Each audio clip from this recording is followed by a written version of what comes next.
Governor ప్రసంగంపై ధన్యవాదాలు తెలిపే తీర్మానంపై చర్చ సందర్భంగా ఏపీ శాసనమండలిలో గందరగోళం నెలకొంది. కూటమి సభ్యులు, వైసీపీ సభ్యుల మధ్య మాటల యుద్ధం జరిగింది. రాష్ట్రంలో పెట్టుబడులకు ఒప్పందాలు జరిగాయని, కొత్త ప్రాజెక్టుల వల్ల ఉపాధి అవకాశాలు పెరుగుతాయని మంత్రి లోకేష్ తెలిపారు. అయితే 4 లక్షల మందికి ఉద్యోగ అవకాశాలు కల్పించామని ముందే ఎలా చెప్పారని మండలిలో ప్రతిపక్ష నేత బొత్స సత్యనారాయణ ప్రశ్నించారు. ప్రసంగంలో తప్పులు ఉంటే సరిదిద్దాలని, అలా చేస్తే తప్పేం కాదని అన్నారు.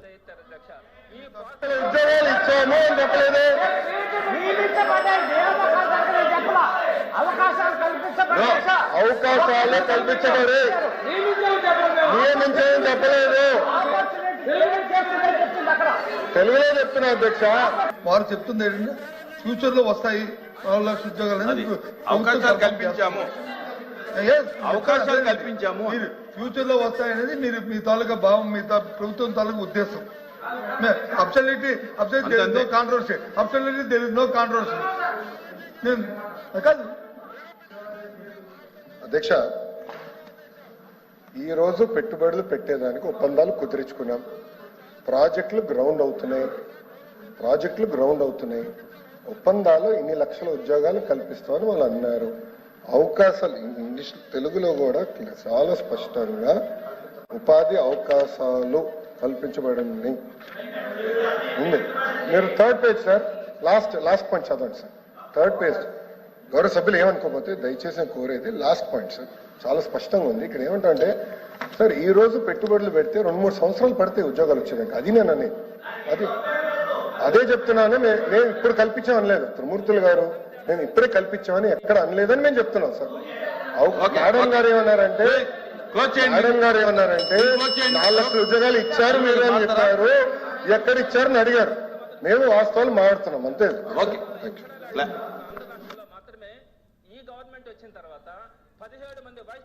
రాష్ట్ర ప్రయోజనాల కోసమే ఎన్నికలకు ముందే ఎన్డీఏ మద్దతు తెలిపామని మంత్రి లోకేష్ అన్నారు. పదవులు ఏమీ కోరలేదని, రాష్ట్రానికి నిధులు ఇవ్వాలని మాత్రమే అడిగామని అన్నారు. ప్రభుత్వమే ఉండదు అనేసి పెద్దలందరూ చెప్తూ ఉంటారు అధ్యక్ష. అంటే చాలా మంచి అవకాశం. నేను ఒప్పుకోవట్లేదు. ఐఎమ్ సారీ అధ్యక్ష. నో. ఎవరు చెప్పారు అధ్యక్ష? అది ఎవరు చెప్పారమ్మా? ఎవరు చెప్పారు తల్లి? ఎవరు చెప్పారు సార్? అధ్యక్ష, రాష్ట్ర ప్రయోజనాల కోసం అన్కండిషనల్ గా ఇటు చంద్రబాబు నాయుడు గారు కానీ, అటు పవన్ కళ్యాణ్ గారు కానీ, ఇద్దరు నాయకులు కలిసికట్టుగా ఇండియాకి సపోర్ట్ చేశారు. ఎన్నికల ముందల, ఎన్నికలు అయిన తర్వాత రిజల్ట్స్ వస్తుంటే కరెక్ట్ గా 1 hour తర్వాత గౌరవ ముఖ్యమంత్రి చంద్రబాబు నాయుడు గారు స్వయంగా హోంమంత్రి గారికి, ప్రధానమంత్రి గారు ఫోన్ చేసి కంగ్రాచులేషన్స్, కలిసికట్టుగా ఈరోజు ఎన్డీఏ ప్రభుత్వం 3వసారి ఏర్పడుతుంది అని అన్కండిషనల్ సపోర్ట్ ఇచ్చాం అధ్యక్ష. మేము పదవులు అడగలేదు అధ్యక్ష. రాష్ట్రానికి నిధులు ఇవ్వండి, రాష్ట్రాన్ని కాపాడండి, దివాలా ఎత్తేసింది, చాలా ఆర్థిక ఇబ్బందులు ఉంది, గత ప్రభుత్వం చేతకంతనం వల్ల ఇబ్బంది పడుతున్నాం, మీరు ఆదుకోండి అని చెప్తే రైల్వే జోన్ తీసుకొచ్చా అధ్యక్ష. విశాఖ ఉక్కుని కాపాడే అధ్యక్ష. చివరి అమరావతిని నిధులకి తీసుకొచ్చా అధ్యక్ష. పోలవరంకి నిధులు తీసుకొచ్చా అధ్యక్ష. అది ఈ రోజు మన ప్రభుత్వానికి ఉన్న చిత్తశుద్ధి అధ్యక్ష. మేము ఎక్కడ చెప్పలేదు అధ్యక్ష. దయచేసి మేడం గారు విత్డ్రా దట్ పాయింట్. మేము ఒప్పుకోవట్లేదు అధ్యక్ష. అది మటుకు ఏదో మేము సపోర్ట్ చేయకపోతే మేము ఎక్కడో చెప్పినట్లు ఇది సత్యదూరం అధ్యక్ష. మేడం గారు విత్డ్రా దట్ పాయింట్ అధ్యక్ష. ఇది చాలా సీరియస్ గా మేము తీసుకుంటాం అధ్యక్ష. అందరూ అంగీకరించాల్సిన నిజం, మన రాష్ట్రంలో ఉన్న ఎంపీల మీద కేంద్ర ప్రభుత్వం ఆధారపడి ఉంది అని. కేంద్రం మెడలు వంచి ప్రత్యేక హోదా తెస్తామన్న జగన్ మాట ఏమైందని లోకేష్ ప్రశ్నించారు. వైసీపీ హయాంలో కేంద్రంపై జగన్ ఒత్తిడి తెచ్చారా అని నిలదీశారు. ఆ 5 ఏళ్లు కేంద్రంలో అన్ని బిల్లులకు వైసీపీ మద్దతు ఇచ్చిందని పేర్కొన్నారు. డబుల్ ఇంజిన్ సర్కారు వస్తుందని ఎన్నికలకు ముందే చెప్పామని అన్నారు. పూర్తి చేయలేదు సార్. మీరేమన్నారు అధ్యక్ష? ఒక్క నిమిషం. మీ నాయకులు ఏమన్నారు అధ్యక్ష? పులివెందుల ఎమ్మెల్యే ఏమన్నారు? గతంలో మెడలో ఉంచి ప్రత్యేక హోదా తెస్తాడు. ఏమైంది? మెడలో ఉంచి ప్రత్యేక హోదా తెస్తానని ఆనాడు చెప్పారో చెప్పలేదా? అన్ని బిల్స్ మీరు 5 సంవత్సరాలు సపోర్ట్ చేశారు. ఏమైంది? ప్రత్యేక హోదా తీసుకురాలేదు. మేము మళ్ళీ చెప్తున్నాం తెలుగుదేశం పార్టీ, జనసేన సభ్యులు కూడా ఉన్నారు. తెలుగుదేశం పార్టీ, జనసేన 2 పార్టీలు కలిసి అన్కండిషనల్ గా ఇండియన్ మేము సపోర్ట్ చేశాం. ఎన్నికల ముందర కూడా చెప్పాం ప్రజలకి. నేను చెప్పాను అధ్యక్ష. ఒక్క నిమిషం సార్. మేము 2000 ఒక్క నిమిషం 24 ఎన్నికల్లో ఏం చెప్పాం? డబుల్ ఇంజిన్ సర్కార్ అని చెప్పాం. డబుల్ ఇంజిన్ సర్కార్ ఇప్పుడు వచ్చింది. కేంద్రం రాష్ట్రం ఒకే ప్రభుత్వం ఉంది.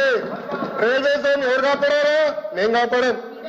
విశాఖకు మీరు పెద్ద పెద్ద మాటలు మాట్లాడుతున్నారు.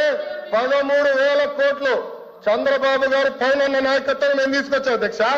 13,000 కోట్లు తీసుకొచ్చాం. మీ ఉత్తరాంధ్ర ఎమ్మెల్సీలు మాట్లాడమనండి. మీరేం చేశారు 5 సంవత్సరాలు? ఏం చేశారు మీరు 5 సంవత్సరాలు? అడుగుతున్నా. అమరావతి నిధులు ఎవరు తీసుకొచ్చారు? మేము తీసుకొచ్చాం. పోలవరం గాలి వదిలేశారు మీరు.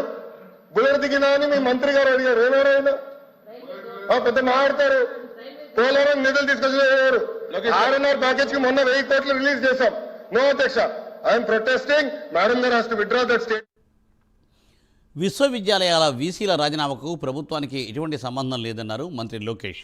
వీసీలను బెదిరించి రాజీనామా చేయించారన్న వైసీపీ సభ్యుల వ్యాఖ్యలను మంత్రి లోకేష్ ఖండించారు. వీసీలను ఎవరు బెదిరించారో నిరూపించి మాట్లాడాలని ఆయన స్పష్టం చేశారు. 9 విశ్వవిద్యాలయాలకు వైస్ ఛాన్సలర్ నియమించామన్నారు అధ్యక్ష. వైస్ ఛాన్సలర్ నియమించడం అన్నది గవర్నమెంట్ చేస్తున్నటువంటి రెగ్యులర్ ప్రాసెస్. ఇక్కడ నేను ఒక్క విషయాన్ని మీ దృష్టికి తీసుకొని వస్తాను అధ్యక్ష. ఏ ప్రభుత్వాలు మారొచ్చేమో కానీ వైస్ ఛాన్సలర్ వ్యవస్థ మాత్రం కంటిన్యూగా కొనసాగుద్ది అధ్యక్ష. దేశంలో ఎక్కడా లేకుండా ఒక్క ఆంధ్ర రాష్ట్రంలో మాత్రమే ఈ గవర్నమెంట్ వచ్చిన తర్వాత 17 మంది వైస్ ఛాన్సలర్లని బలవంతంగా రాజీనామాలు చేయిస్తారు అధ్యక్ష. ఈ ప్రాసెస్ అన్నది ఇప్పటి వరకు ఎక్కడ కూడా జరగలేదు అధ్యక్ష. నిరూపించుకోనండి. I'm challenging the member. I'm challenging in this house. నిరూపించమనండి ఎవరు బెదిరించారు? నిరూపించమనండి. ఇప్పుడు ఎవరు బెదిరించారబ్బా? I'm challenging you. I'm challenging the member to prove in this house. అధ్యక్ష, ఇదే సత్యదూరం మాటలు.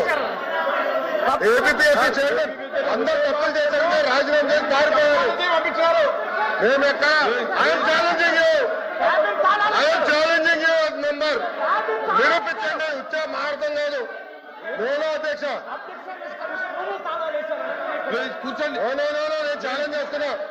నో అధ్యక్ష, గౌరవ సభ్యులు నేను ఛాలెంజ్ చేస్తా. నిరూపించాలి హౌస్ లో అధ్యక్ష. మీ ద్వారా challenging the member. This not correct. గతంలో ఏపీఎస్సీ చైర్మన్ రూమ్ కి తాళాలేశారు. కూర్చోండి. గతంలో ఏపీఎస్సీ చైర్మన్ రూమ్ లో రాని కూడా చేశారు. లోకేష్ గారు మాట్లాడుతున్నారు, మీరు కూర్చోండి. నేను నిరూపించాలి అధ్యక్ష. కూర్చోండి. ఐఎమ్ ఛాలెంజింగ్ ఆధారాలు పెట్టండి. హౌస్ లో ఆధారాలు పెట్టండి. I'm standing here. విద్యాశాఖ మంత్రిగా నేను నిల్చున్నా. కూర్చోండి. ఆధారాలతో బయట పెట్టండి. మీలాగా ముఖ్యమంత్రి గారు ప్రోగ్రామ్